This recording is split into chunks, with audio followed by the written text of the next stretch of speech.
என்ன பண்ணுவாங்க அது சரி பண்ணிக்குவாங்க மிஷின் அகலத்துக்கு. இப்போ ஒரு வரி பாருங்க, இந்த லைன் தட்டா இந்த லைனுக்கு வெளியே போய்க்குது எக்ஸ்ட்ரா. சரி இது விடுங்க, இது பிரச்சனை இல்லை. எஸ்ஐ என்ன சொன்னேன், இன்ஸ்பெக்டர் சொன்னாங்க. அது போதுங்க, விடுங்க, ஸ்டாப் பண்ணுங்க.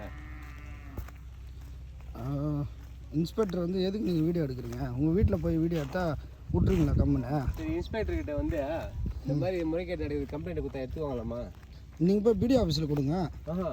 அவங்க இருக்கா, அவங்க பிடிஓ ஆஃபீஸில் கொடுங்க. என்ன கம்ப்ளைண்ட் கொடுத்து வந்து கேட்டாங்களா இல்லை சாதாரண நீங்கள் கேட்டுருக்கணும்? நான் தான் ஃபோன் பண்ணி வர சொன்னேன். யாரா இது மாதிரி வந்து நான் மினிஸ்டர் ஆளுன்னு பேசுகிறாரு வாங்க அப்படின்னா வந்துட்டு அவங்க பக்கமாக பேசுகிறாங்க.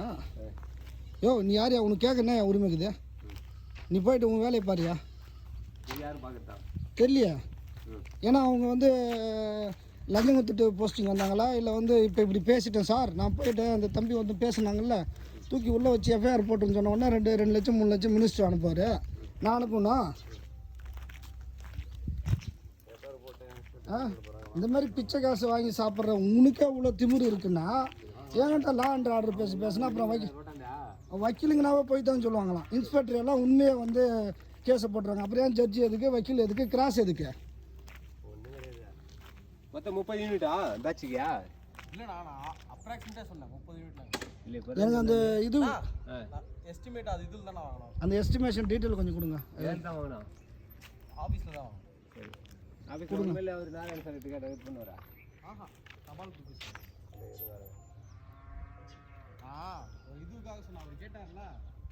ஏன்னா இப்போ நமக்கு மேலே ரோடு போகிறோம்ல, அது இத்தனை சென்டிமீட்டர் தான் கொடுத்துருவாங்க. இதுக்கு வந்து இந்த இடத்துல இத்தனை சென்டிமீட்டர் கொடுக்க மாட்டாங்க, மொத்தமாக பேட்ச் இருக்க இடத்துல போட்டுவாங்கன்னு சொல்லுவாங்க. ஆனால் நீங்கள் எங்கே வேணால் நான் சும்மா பெருமைக்காகலாம் சொல்ல, எங்கே வேலை வாங்குற மாதிரி எந்த பிளாக்குமே வாங்க மாட்டாங்க.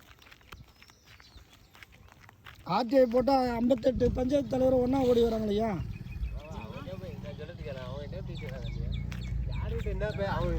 ஆர்டிஐ போட்டால் 58 பஞ்சாயத்து தலைவர் ஆடி போய் வராங்களையா? நீங்கள் என்ன நேர்மையாக பண்ணால் நீ ஏன் வரணும்? நான் வீட்டில் உட்காந்துட்டு போய் சொல்லல.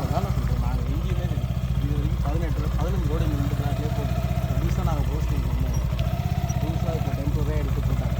நாங்கள் தான் எங்கேயுமே பவுட்ரு கீழே இல்லாமல் போட்டால் ரோடு நிற்கும். நீ எக்ஸ்ட்ரா போடு, இது இருக்கிற ரோட்டில் போடு, நீ வேணாம்னு சொல்லு. இவ்வளோ தூரம் காலையில் கற்றுட்டு போகிறேன், இப்போ சாப்பிட்டு வரேன்றதுக்குள்ளே அப்புறம் உங்கள் வேலைக்கு அனுப்பிச்ச முடியாது.